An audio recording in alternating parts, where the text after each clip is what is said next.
I will go to you, Isaac. Let's start in the Big 12.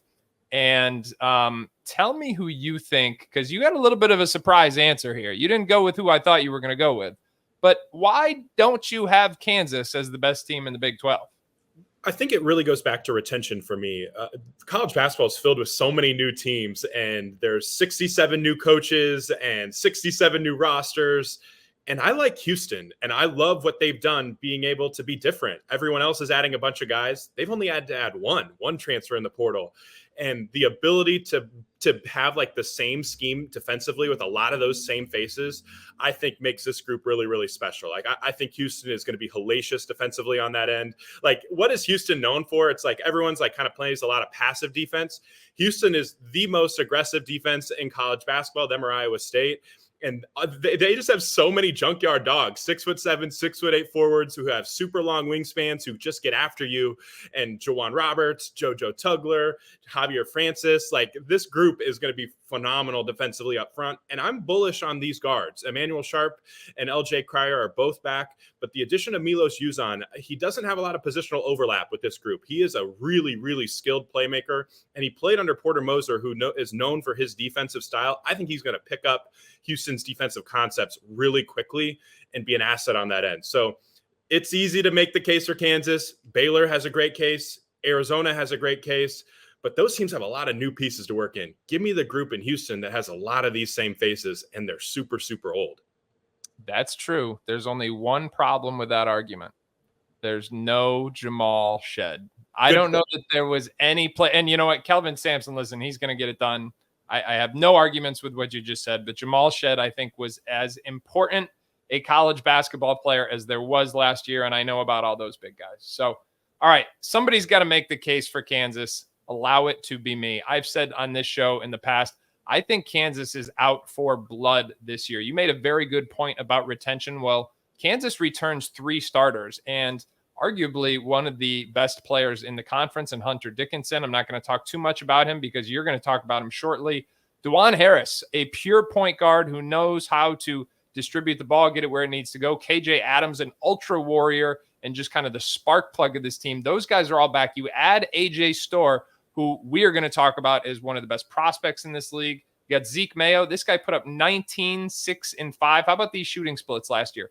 47% from the floor, 39% from 3, 83% from the free throw line at South Dakota State. They got Rylan Griffin, another 6'6" wing who can shoot it. The only concern I have is backcourt depth, and that's after the injury to Elmarco Jackson. We saw depth be a problem for this Jayhawk team last year. I thought their first 5 was as good as anybody. Remember, they beat UConn on their home floor before the Huskies went on to win their second consecutive national championship. The plan, the hope is that Shaquille Moore will help offset that loss. But that to me is going to be potentially an Achilles heel, the backcourt depth of this team. But I just think Kansas, not only in the Big 12, if I had to pick a preseason favorite right now, I think I'd go with the Jayhawks. And then you also have arguably the best X's and O's coach in college basketball right now, or other than Dan Hurley, in Bill Self. So not a bad pick. Bill Self, he's pretty good at his job, everybody. All right, best player. We're gonna talk about a couple of guys from Kansas, so I kept it a little short. Tell me why Hunter Dickinson is your best player in this conference. I think his decision making is just elite. You know, we already know how good he is in the paint and as a post-up scorer, but he's the second best passer on this roster behind DeJuan Harris. And that ability to whip the ball all over the floor, he commands double teams, he can make passes cross court to shooters. All of that stuff is so important. There's some limitations defensively, and I think Hunter Dickinson would tell you that. But I do think that the additions that we've all talked about in this first segment about Kansas really maximize what Dickinson does well. Like the ability to have Rylan Griffin on the floor is another shot maker to spread the floor. You have Shaq Moore, who can attack long closeouts and potentially be a shot maker. We've seen what Zeke Mayo can do, especially as a catch and shoot guy, which he's going to get more of those opportunities. All of this just makes it seem like Dickinson's going to be the fulcrum of this offense as a decision maker on 4-on-3s and post-ups. We know Kansas loves to get the ball to their big men. And the other factor of this too is last year was not easy for him. You know, it's a first year in the program. It's just new and different. And there's a lot of expectations. There were 9 All-Americans last year that were year 2 transfers. Dickinson is going to be a phenomenal bet to potentially follow that exact same game plan next year as a year 2 transfer at Kansas, has a chance to be potentially a player of the year candidate and a first team All-American. I agree with you. I think Dickinson is the best college basketball player in the conference, not necessarily the best NBA prospect.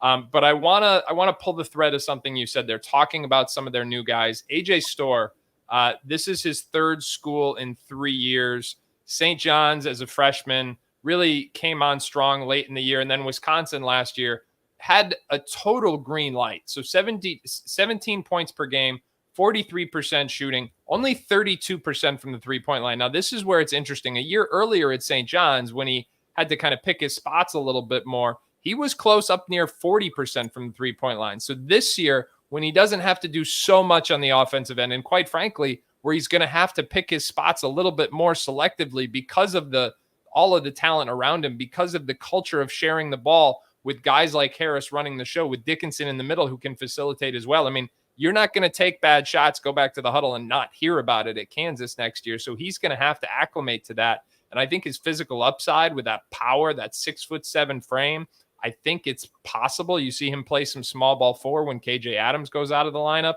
I think Storr is a very intriguing guy, and I know we're going to turn our attention to NBA prospects in a moment, but I thought AJ Storr was an NBA prospect last year, and I expect his stock could continue to rise this year if those shooting numbers come back around with some higher percentage looks. But what's your take on that?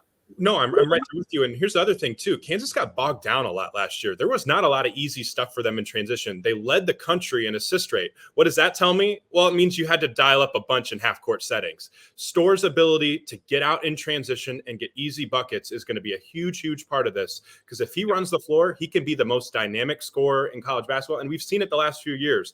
Terrence Shannon Jr., Dalton Knecht, Devin Carter, all those guys just put up huge numbers in transition. That's the path, I think, for Kansas to reach back to that elite ceiling offensively. This was not a good offense last year. Part of it was a transition offense that went awry, and I think Storr is a big part of the solution there.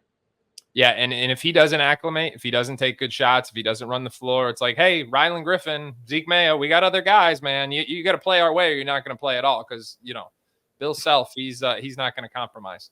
All right, we're going to talk best NBA prospect in the conference. You and I both had the same guy. I'm going to let you start with VJ Edgecombe first, and then I will follow up with kind of my thoughts on what I think the consensus is at this point and where people may be missing out who haven't watched him quite as closely over the course of the last 2 years. But give me your rationale for why VJ is the best NBA prospect in the conference. Well, I think he's a dog. Like, he's just a lean, mean scoring machine and just wants to do it in a bunch of different ways.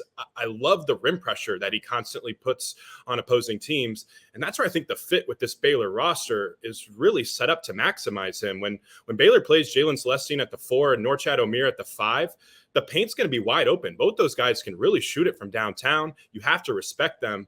And that's just going to open more and more driving lanes for Edgecombe to get to the rim. And I think defensively, too, there's a lot there to like about his game. And obviously, he's a 5-star and one of the best prospects in this class.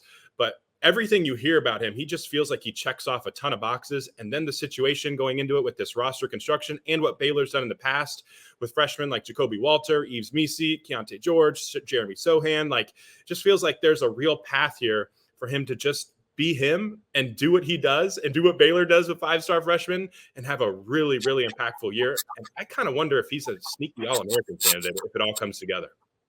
All right. Well, here's what I would say. I think VJ's game is so loud, that explosive athleticism in transition.